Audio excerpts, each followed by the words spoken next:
15 years, blowing the doors off the competition. Podcasting to planet Earth. PNRNetworks.com.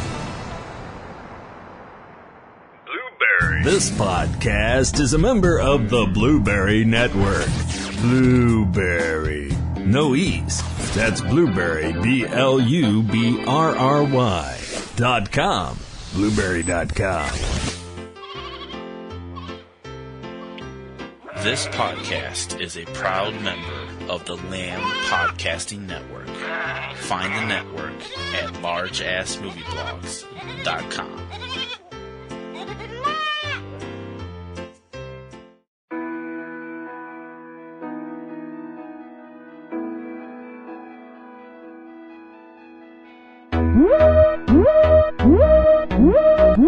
This is a Class 1 emergency. All civilian traffic is barred from streets and highways. Stay in your homes. Stay in your homes. Stay in your homes. Repeat, this is a Class 1 emergency. All civilian traffic is barred from streets and highways.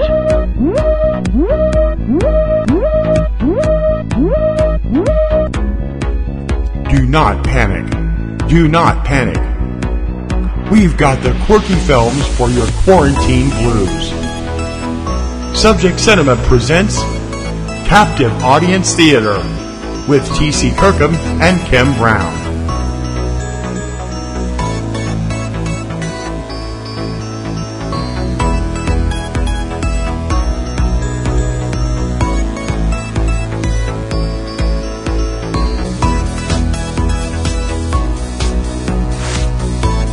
Hey, kids! Take off that rainbow wig. Where did you get that red nose? And what is the deal with those giant shoes? You can order a lot from Amazon. Why are you dressed like that? Because nobody will see me. Fair enough. Hey, everybody. Are you tired of being stuck inside? We are. We are, too. Welcome to Subject Cinema presents Captive Audience Theater. I'm T.C. Kirkham. Hi, I'm Kim Brown. We decided that during this time of uncertainty, dealing with COVID-19 and the coronavirus, we were going to, because we can't do our regular Subject Cinema, it doesn't make any sense. We don't have any entertainment news, any new films, anything like that to go to and see. So we're going to do old films, and specifically old bad films on this show, devoted to So Bad It's Good, and you'll be getting so bad it's awful. Yeah, and you'll be getting a couple of these a week for the foreseeable future. Yep. We hope you'll listen, and we hope you'll check out the movies we're going to talk about. And because as we say here on Subject Cinema, if we have to suffer, you have to suffer. Yeah, we definitely want you to check these films out. If nothing else, just so don't take our word for it on how terrible they are. Check them out for yourselves. Yes, and it'll be something to break up the monotony of being stuck indoors 90% of the day. So. For goodness sake, if you sat there and watched the news all day long, you'd just be so miserable. So I haven't watched the local news in 3-4 weeks. Yeah. Because I get it all from the internet. I don't want to sit there and listen to them. Yep. I will tomorrow because they're saying we could get severe weather. So we just figured we would do something crazy and silly and goofy and out there, if nothing else, just to give you a laugh. So and that's why we came up with Captive Audience Theater, and we hope you'll be listening as we do a couple of these a week and stay in touch. Yep. And we're gonna do our first one today with the granddaddy of the bad films. Although many people don't think it's as bad as some other films, it still was voted or named the worst film ever made by Harry and Michael Medved in 1981, I think it was. I believe so, yeah. 1959's Ed Wood classic Plan 9 from Outer Space. Yeah. I mean, whenever you talk about bad movies, people automatically talk about this film. Now, we came up with a great big long list of bad films that we're going to talk about. We're not going to have time to do all Probably of them. not all of them, but we'll talk about them. When we do Subject Cinema again, we can always incorporate this into a segment or something. Or we can keep this going. Let us know what you think of this, and if you'd like to see it go after Subject Cinema returns later this summer, drop us a line, subjectcinema@PNRNetworks.com. Yeah, knock on wood. Yeah. Anyway. When it comes to Plan 9, some people might kind of look at it as being unfair when you talk about the whole phrase shooting fish in a barrel. Talking about this as a bad movie is like taking a barrel of fish, standing over it with an Uzi and going, brrr! But it's really terrible. I mean, I know some people like me. It could be worse. When I saw this movie when I was like maybe in my teens or late 20s, and I'd heard about it because that's when I was starting to develop an appetite for more films than things were at the multiplex, and I did get drawn toward bad films. And I'd heard about this film and how terrible it was, and I was like, well, it's on. I'm actually going to watch it. How bad could it be? I actually saw this film the first time after I moved up here, but I had seen it in 1 minute increments for the first year Late Night with David Letterman was on. He was running 60-second bad movie theater, and he ran it in 60-second installments for like 6 months. Yeah. So considering the movie's that's the way only, I first saw it. Considering it's 80 minutes long, that's about right, I guess. Considering there are scenes you could cut out of this film and still have the plot. Plot? Dr. Evil quotes. Plot? Well, what plot? Well, the big selling point, if you see the poster for this film, the big selling point for this film is the fact that the star of the film, if you go by who's top billing, is Bela Lugosi. Of course, horror icon Bela Lugosi, the man who most people pictured as Dracula, so on and so forth, etc. Now, the thing is, when it comes to this film, Bela Lugosi is in this film. For about, 2 minutes? Well, no, it's a little... Maybe 3? Altogether, it's probably, from the shots of him, I would say less than 8. Okay. If I had to, because there are different scenes where he comes in later on in the film, because... All of the scenes with Lugosi were shot months before, because he died several months before production. Right. They were originally shots made for a couple of other movies Ed was talking with him about doing, because the two of them were friends, and were trying to do something else, but after Bela died, he decided to incorporate the footage into Plan 9. Yeah. Bela Lugosi actually left this plane of existence in August of 1956. As we mentioned, this movie came out in 1959. So there wasn't a piece of screen footage that Ed Wood couldn't save and try and splice into something else, no matter how much lubricant would be involved shoving it in there. And that is what happened with this film. Because the beginning of the film has this scene where Bela's character, who is never given a name, only referred to as the old man, he is mourning the death of his wife. We see the funeral. It's terribly sad. He goes he goes back to his house. He comes out of his house. He's terribly mourning his wife, bereft with grief, blah, blah, blah, walks out in the street. Look out for that car. Splat. None of which we see. So, just the Wikipedia for the plot of this reads like Snoopy's Dark and Stormy Night. That's pretty scary. That's the only way to describe it. That's a terrible thing to say. Snoopy was a much better writer. Well, yeah, but if you've ever read A Dark and Stormy Night, it's like all over the road. Yeah. The plot, now stay with us, the plot of Plan 9 from Outer Space is thus. Aliens have finally decided that we here on Earth are just too dumb to live as a species, and we are on the verge, our scientists are on the verge of discovering some new element, or however you'd want to word it, called solarite. And the aliens know that if we actually make the discovery of this stuff, we could actually blow the whole galaxy apart. Now, according to these aliens, they have tried to make contact with Earth several times, but the Earth governments won't even acknowledge that that's happening. What? The government's lying to its people about aliens? Shut up! This was one of the first movies to do that, by the way. Yeah, I know. What, the government's involved in a cover-up? How could that be? Anyway, so the aliens finally Just the facts, ma'am. So the aliens finally get fed up with this crap, and they decide to take the direct approach. Now, the direct approach? Oh no! Not that! Anything but that! Please! Oh no! Oh heck! Ooh! Penfold. Shush. Oh heck. Anyway, so... You missed your last line. Anyway. Danger Mouse reference number 1. See if you can collect them all, kids. There'll be more. So the aliens come up with the idea that since the government's not going to pay attention, they'll deal with some other people that are dead from the neck up, and that would be corpses. The idea is that they're going to resurrect the recently departed dead, okay, and use them as soldiers, as shock value. I don't know. They never really made that terribly clear. And well, they had an army of three by the time this movie was going. Yeah.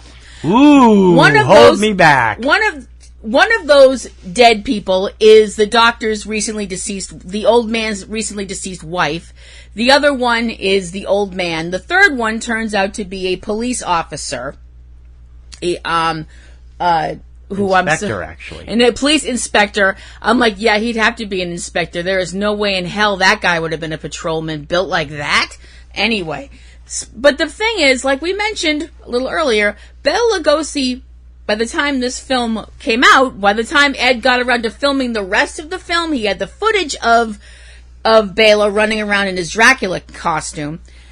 The final script of this wasn't even finished until almost a year after Lugosi died. Yep. Mm-hmm. So Bela carries no responsibility for this movie whatsoever. Yeah, Bela was already gone.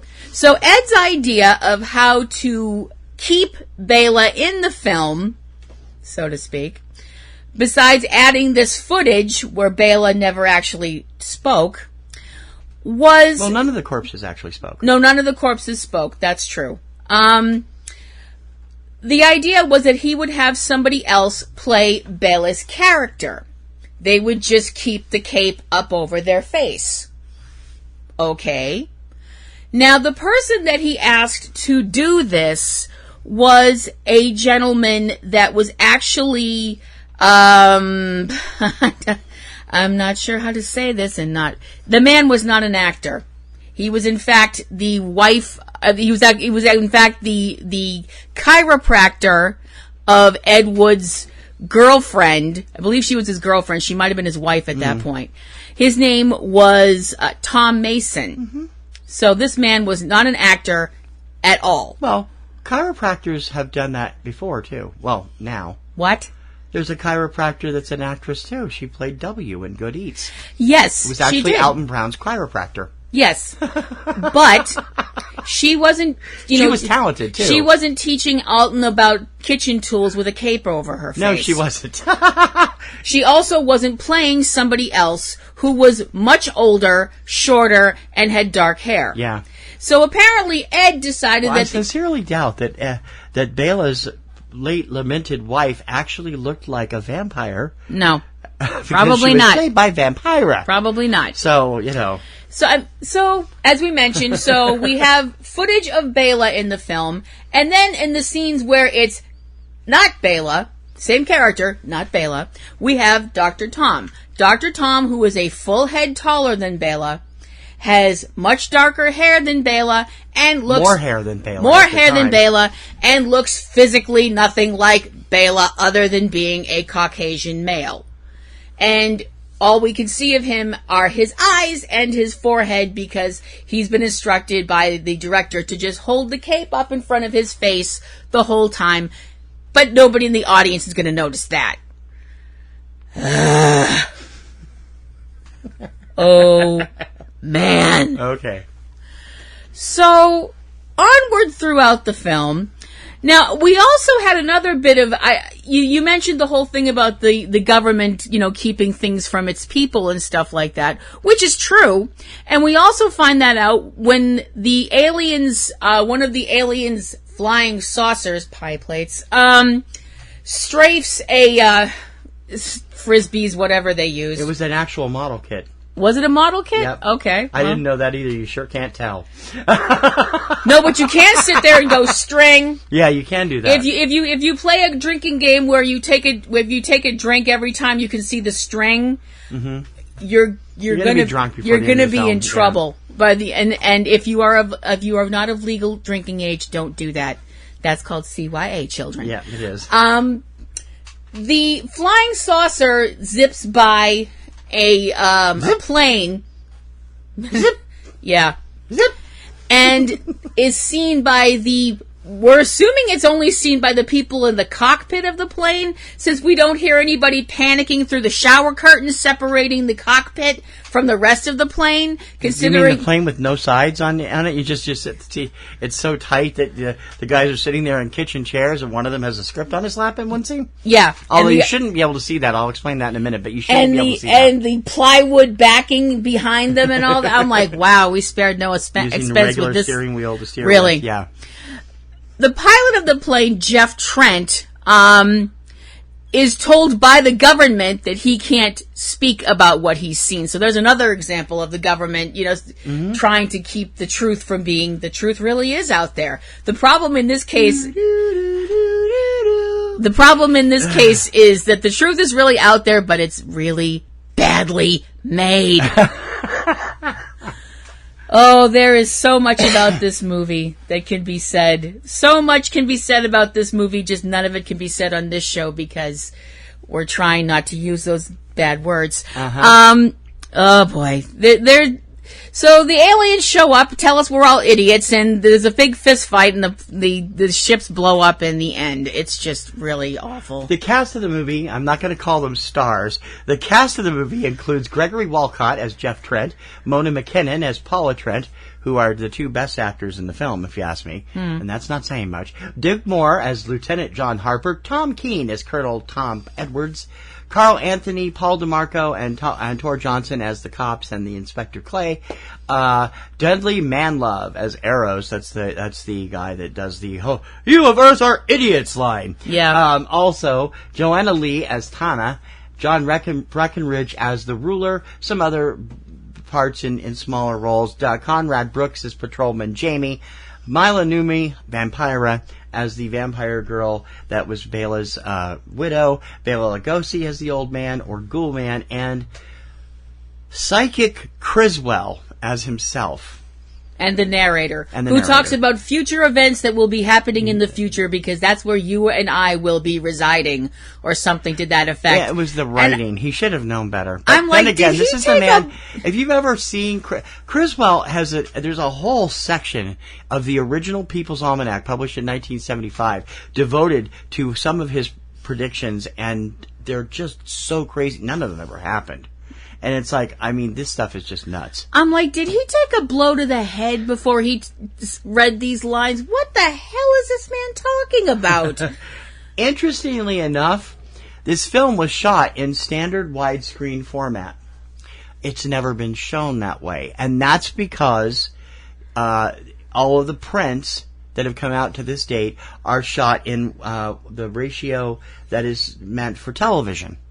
So that is why, according to some experts, you see all the things in the peripheral edges of the shots, because those would have been taken out if it was seen in widescreen. You did not see the boom mic that you see in the airplane cockpit.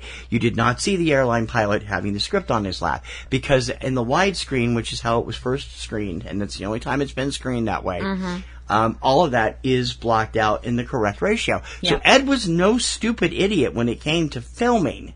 He knew the technicalities of it, right, and made it right. It was the writing and the acting and the directing where he went wrong. It was just absolutely everything else.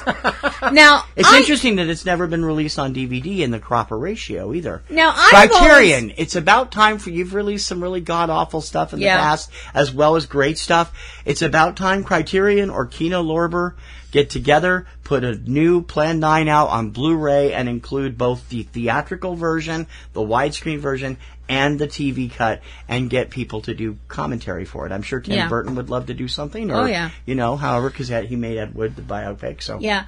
Now, I have always been of the opinion that, I mean, everybody sneers at this movie. I sneer at this movie. I admit it, when I'm not just sitting there. I sneer in your general direction. Ha ha ha. Not when I'm not just staring open-mouthed in absolute shock at it.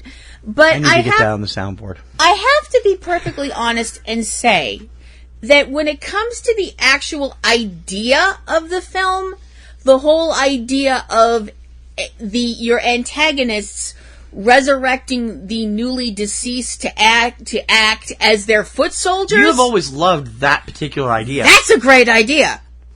Seriously, think about it. If they can be controlled, yes, it is a good idea. If you could control an army of the dead, they're not going to desert. They're not going to ask for more money. They're not going to do anything that living soldiers would do. If you're just taking it in a D&D route, if you're an exceedingly powerful necromancer, you got it made. All you need is a graveyard or a morgue or something like that, and you're all set. You don't have to worry about medics or anything like that, or hurt soldiers because they're dead. If you lose one, you can just resurrect 5 more. Because there's always dead people lying around. I realize that's not a very nice way to put it, especially with what's going on in the world. Mm-hmm. That wasn't the most sensitive thing to say. No, but when you think about the idea of doing that as a plot, mm-hmm. That's actually a great plot. If it had been in the hands of somebody who knew what the frog they were doing, it would have been a really, really interesting film. As it was Ed Wood. And that's really all you need to say. That's really it. Image Entertainment's DVD includes the documentary Plan 9 from Outer Space, Flying Saucers Over Hollywood, the Plan 9 Companion, mm-hmm. which is a documentary that was made in 1992, and it's also on a couple of the other DVDs, but the best way to get it, it's on DVD and Blu-ray from Legend Films with a couple of changes, and in both regular and colorized versions, with Mike Nelson doing commentary. This was before Film Crew and Riff Tracks took off. And they've done it themselves, too. Something else that really does make you wonder, the original title of this film was going to be Grave Robbers from Outer Space, but the people who were backing the film, the financial backers, who were a church... Baptist church, to be specific, which surprised me that they got involved with film. Well, the reason they got involved with film, specifically the reason they got involved with Ed Wood, was because they had wanted to make a bunch of films. They'd wanted to make 12 films about the 12 apostles. That seems like overkill to me, but what the heck? And that seems like it would have made a better, especially in the 50s, that would have made a better television show. You really would think so. Either a half hour or an hour long show. I mean, if you did like a did they do miniseries back then? No, but they had shows that only lasted that long, especially if they worked with Dumont, who was specializing. Well, Dumont was out of business by that point. Well, like CBS Playhouse or one of those kind of. If they had done and Religious Epics did well on the big screen and on the small screen. And they had all those religious TV shows back then that they don't. They have their own networks now, so that but they did have those kind of shows back then. Mm-hmm. That really, if somebody thought about doing that, you could have done that with one episode dealing with each apostle. Yeah, all the way. I mean, that actually would have been a good idea. But they had wanted to make 12 films. I'm assuming one about the life of each apostle. Yeah. Oh, that would have been fun. You never know. I mean, right now in this day and age, some of the biggest box office comes from the faith-based films. Yeah. Most of them are independent, and most of them get terrible reviews. But we actually saw Risen, and we loved it. We thought it was great. Really good. It was very moving. It was a lot different than what we expected. Yeah, but I'm just thinking 12 films about people that were, for the most part, were fishermen and stuff before they became the 12 apostles. And tax collectors. And the film about Judas would have been a real laugh and a half. Well, I think the idea of those films were to show how they became followers of Christ. Well, probably. So, but the thing is, they wanted to do that, but they didn't have enough money. And Ed, when they went to Ed about this, Ed was like, well, if you make a more mainstream picture, then you'll be able to get the money to make your specific picture that you want to do, which is actually something that happens in Hollywood all the time. Yeah. That's why you'll see an actor who does a lot of independent films, do something for like a larger studio so they can get, they get paid to do something really big, and then they can go back and do films that are smaller because those are the films that they want to do. Mm-hmm. Actors, directors, writers, they do that all the time. Mm-hmm. So when they were doing this film, and it was going to be called Grave Robbers from Outer Space, which also, not for nothing, that title kicks ass. That's a great title. Griswold actually gets it into the opening line of the movie, too. I actually think, being classic horror McNerdly nerd that I am, I think that's a great title. It's shocking. It would get, if I was a teenager back in the 50s, that would have got me in a theater. That would have got me in a theater faster than you can say poodle skirt. But obviously the people... I'd like to see you in a poodle skirt. That would be interesting. It never happened. I don't wear skirts. You do wear skirts, but you wouldn't wear a poodle skirt. I know that for a fact. No, probably not. Probably have a cat on it rather than a poodle. That would be called something else, and we're not going to say that on the air. But anyway, getting back to this, the people at the church were like grave robbers from it. No. So Wood had to change the title to something else. So we get Plan 9. Supposedly. Now, that does also beg the question, if this was Plan 9, you have to wonder what Plans 1 through 8 were. No, you don't. Yeah, I do, because that's the way my mind goes. Why would you want to do that? I don't know, because it's just, I'm like, this is what you came up with for Plan 9, resurrecting corpses. Okay, it does make you wonder what Plans 1 through 8 involved. Okay, wow. There have been several attempts to remake this, both on the internet and in the big screen. That really terrifies me. There actually was a film called, it was just called Plan 9.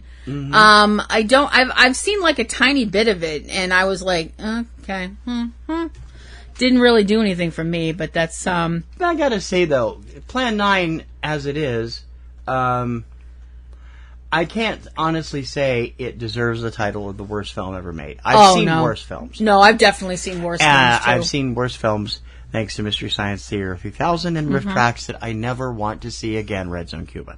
So, it's like, I can't... I've definitely seen films that are worse than this. It is terrible. But I gotta be honest, it's a terrible film, but it's a terrible film that makes me sit there and laugh my head off. It's not like other terrible films where I've felt like I need to take a very long shower and scrub myself till I bleed. You know, a film like Manos. Manos.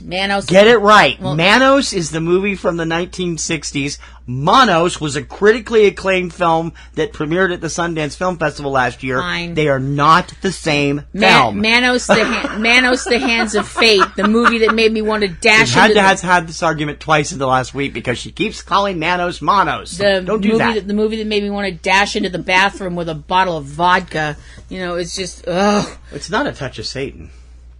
It's worse. Yeah, but Touch of Satan is better acted, so it's harder to take than it is when you see all these amateurs trying to make this movie in Manos. Well, all right, fine. That's how I feel. Okay.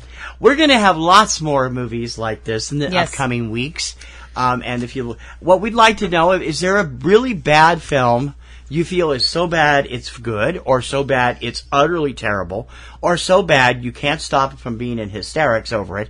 We want to know. We'll take your suggestions. We got a whole list, and if we use something that we've got already on the list from you, we'll give you a shout out on the air. Subject send them at PNRNetworks.com. In the meantime, you can follow us on Twitter. She's at Platinum Rose L. I'm at eCinema1. And you can check out all of our stuff online at our various websites, including eCinema1, eCinema Boston, Ring Around the Rosie for Kim's wrestling show. Platinum Rose's Garden is currently off because of the issues going on in Hollywood with the virus. But you can go check it out if you want to. And for 05 and 10, which I forgot to bring up in the Subject Cinema thing I did the other day, we will get that back up and running this summer. We do have plans for that. It's just I forgot about it. I knew I forgot something. So before we head off, we need to categorize this film. Oh, yes. If you haven't noticed, our initials for Captive Audience Theater is CAT. Yes. And Kim wants to categorize everything in this week's show. So how would you categorize Plan 9 from Outer Space? The category that Plan 9 from Outer Space goes under is wasted potential. Wasted potential, definition that I came up with all on my own. A movie concept that in the hands of someone more competent could have worked. So in the hands of somebody that actually knew what the hell they were doing, I think this actually could have been, if not super entertaining, so we didn't want to hand it off to watchable. Coleman Francis or Yui Bowl then. Well, no. So that's where you would categorize. Plan 9 from outer space. And we'll have more as we go on through the weeks. We hope you like this. Drop us a line. Keep listening. Don't forget to like, share, and subscribe when you're listening on YouTube or any other source. And as always, you can catch our shows anywhere you can find good podcasts, including iHeartRadio. This one's not available on Spotify, but others are. And, our Libsyn, our SoundCloud, everywhere else. Just keep looking and just look for Subject Cinema. Until our next episode in this entrapment we're experiencing is happening, it's time to get out of here. I'm T.C. Kirkham. I'm Kim Brown. May your popcorn always be buttered. And may your roses always be in bloom. We'll be back for more captive audience theater soon. Bye now.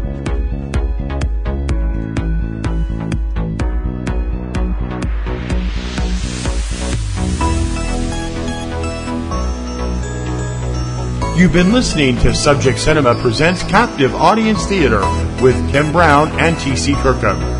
Produced by PNRNetworks, Boston, Massachusetts.